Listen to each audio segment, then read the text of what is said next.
Welcome back to the channel, guys. The developer livestream for Diablo 4 just got over, and with that, they have revealed a ton of stuff about Season 1. Starting things off with the official Season 1 theme. The theme is going to be called the Season of Malignant. The Malignant is going to function as a plague that is essentially overtaking Sanctuary. The Season 1 is officially going to be starting on July 20th, 2023 at 10 a.m. PDT. It's going to last a minimum of 12 weeks according to the developers. This season is going to feature some malignant monsters scattered throughout Sanctuary. These decaying abominations will roam Sanctuary in a frenzy, mindlessly attacking anybody in range without hesitation. Wanderers will investigate this mysterious melody in a new quest line with the help of Cormod, a former priest of the Cathedral of Light, who also trains you to capture the Malignant Hearts, fueling the foul beast and converting them into build-altering powers. And now, speaking of these Malignant Hearts, that's pretty much going to be what is the soul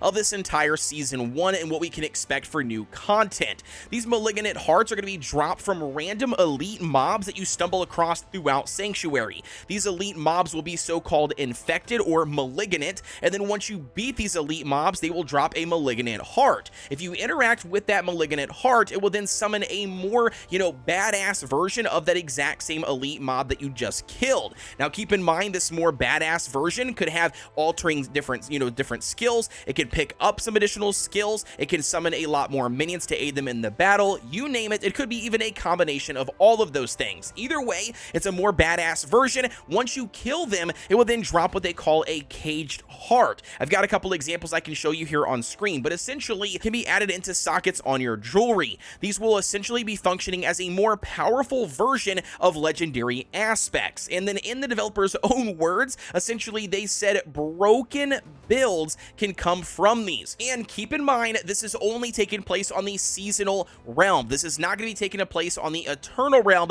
So if you do want to jump in here and partake in this content, you got to be making a seasonal character. And speaking of those caged hearts, there's actually 4 different types. The first 3 are actually going to be color coded with a specific color. Now, you do have to match those specific color caged hearts to the socket on your jewelry that also matches the same color. If it does not match in the same color, then you simply can't put that caged heart on that piece of gear. Additionally, here for this season realm only, all of the sockets that you currently get access to for your jewelry on the season realm will also have those exact same colors. Now, for the 4th and final type of cage heart, it is more of a universal one that you can place simply on any slot on your jewelry. Additionally, it's important to note that the developers actually mentioned that you could get 2 pieces of the exact same piece of gear on the seasonal realm, and that the slot color can actually change. It's pure RNG to determine which slot color will drop on that piece of gear. Same thing goes for these caged hearts. Simply put, it can be a pure random color when it drops, so you're never really exactly sure which one you're going to get. So you are going to have to spend quite a bit of time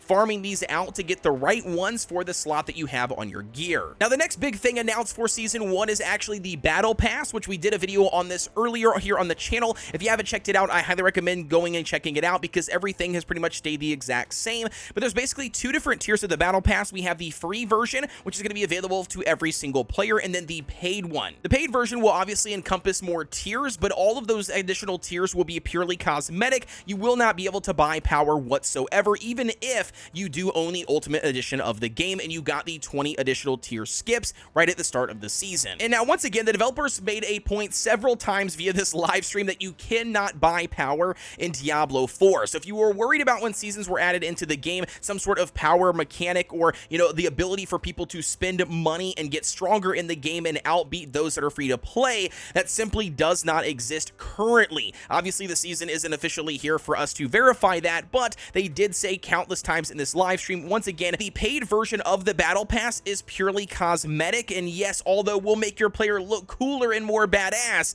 it just overall will not affect your power in the game. Everything that does affect your power, though, will be in the free Battle Pass and available for every single player. Now, alongside the Battle Pass, we actually have the Season Journey. This is going to be how you will complete individual objectives to earn what they call favor to progress on the Battle Pass and unlock the rewards for the free one and the paid one. Basically, here you're going to be having individual chapters, and underneath each chapter there will be objectives. It's very straightforward. You have to complete the individual objectives in order for you to get the rewards. Not only will you get the favor, as you can see, this is the first slot here, which will obviously go towards your completing your Battle Pass, but you you will get some additional loot and some additional legendary affixes that you cannot get anywhere else besides from the season's journey for the Season 1. And again, it's important to note the developers did mention several times that you do not have to complete every single objective in the season's journey to actually complete it for the entire season and collect your rewards.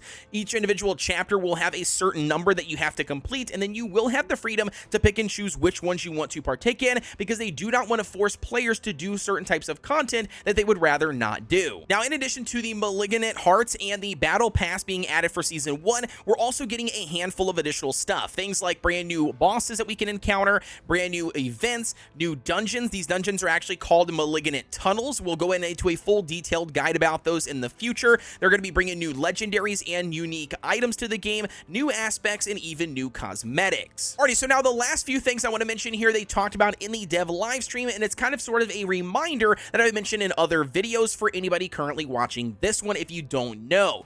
The very first one obviously is going to be you do have the ability to skip the campaign if you have already beat it on the Eternal Realm. This is why I have said in previous videos it is very important that you guys finish the story campaign and you finish all of your renown that you currently can before the season drops, and we only have 2 weeks before that happens. The next thing up is once you obviously complete the story mode, you will have achieved your amount on the Eternal Realm. Your amount as well, even skipping the campaign on the seasonal server, will allow you to still get your mount immediately and start riding. And now the last two important ones are all previously discovered altars of Lilith are unlocked and the corresponding renown for them.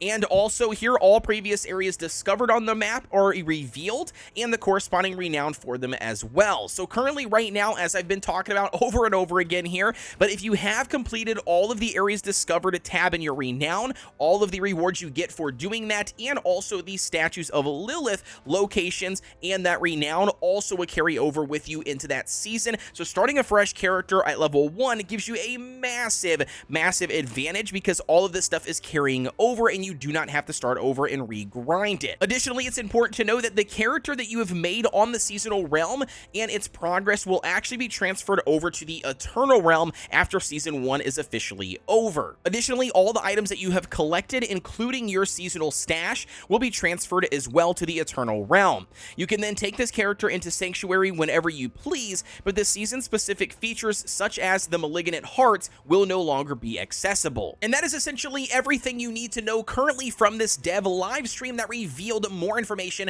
about Season 1. Obviously, I expect us to find out more information in the next 2 weeks via all the social media platforms for Diablo 4, and if it's anything substantial, I'll try my best to do another video to update all of you guys. Overall, I think it's a win for Diablo. I definitely think that it might seem a little lackluster for some in-game players that are grinding, hours and hours and hours, but overall, it is going to be new content coming to the game, and keep in mind, in just 2 weeks. So in order for you guys to prepare for Season 1, I will be dropping another video very shortly covering everything that you need to know in order to prep yourself and get prepared for when the season officially arrives. Don't forget to like, comment, and subscribe here on the channel for everything Diablo 4, and I will see you guys in Sanctuary.